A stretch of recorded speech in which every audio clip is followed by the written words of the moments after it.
सुरतया थे वो, वही तोरे सुरतया थे ना।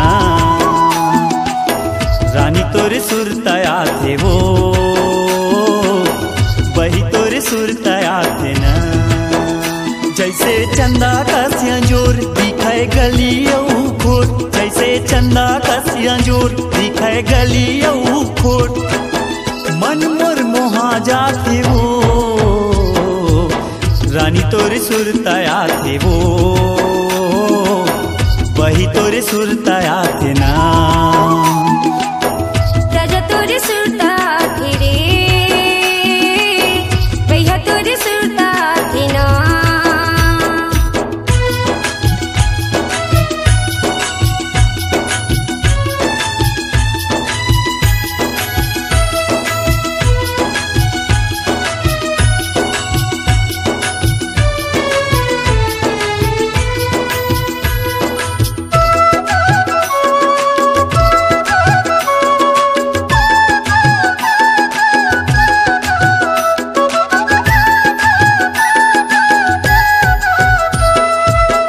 जन्म जन्म के टूटे ओ बंधना, कैसे हो ही जिनगानी ओ रानी, कैसे हो ही जिनगानी।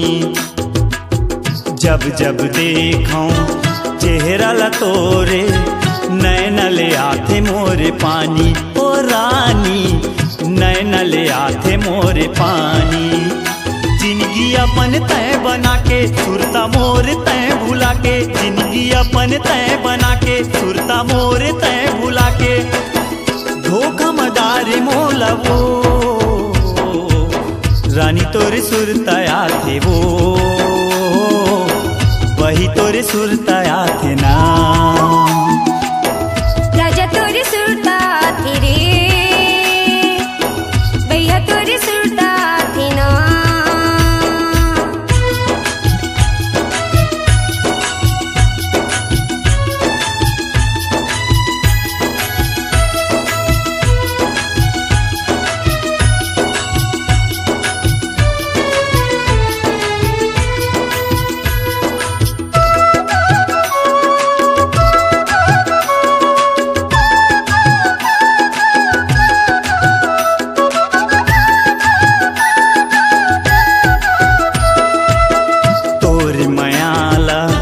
जबले मैं देखूं तरसत हावै मोर नैना ओ रानी, तरसत हावै मोर नैना।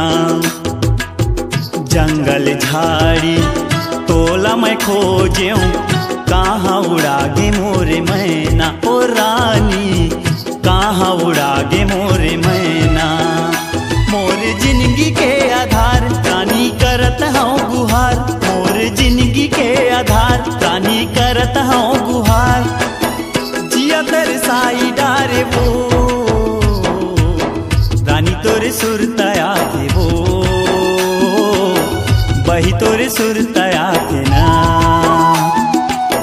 राजा तोरे सुरता थे रे, धनी तोरे सुरता थे ना।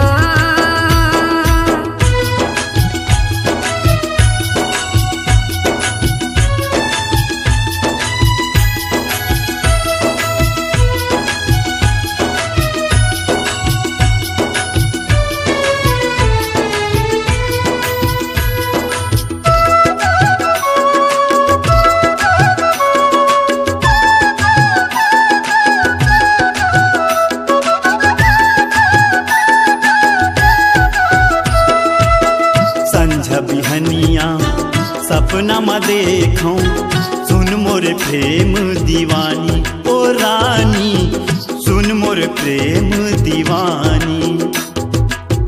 एक जन्म ले दूजे जन्म तक लिख देबो प्रेम कहानी ओ रानी, लिख देबो प्रेम कहानी। मोर प्राण के आधार सुना होगे संसार, मोर प्राण के आधार सुना होगे संसार। जीते जी मार डारे वो,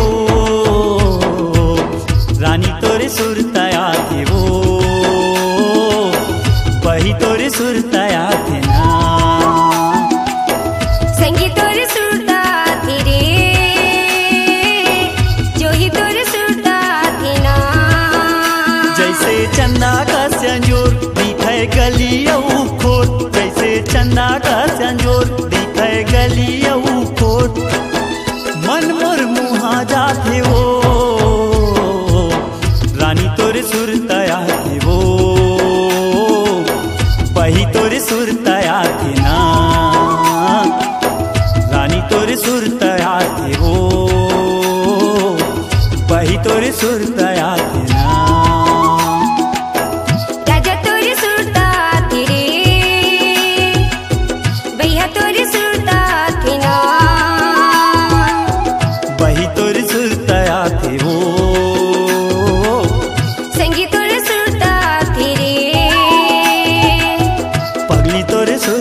आपकी आवाज ही आपकी पहचान है। यदि आप अपनी आवाज को एक नया आयाम देना चाहते हैं तो चले आइए मल्टी ट्रैक डिजिटल रिकॉर्डिंग के लिए AVM audio video studio, Khabtarai, Raipur 9301523929 9329698047।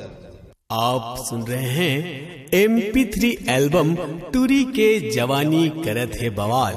लोग छत्तीसगढ़ दुर्ग भिलाई की प्रस्तुति, गायक हैं देव साहू।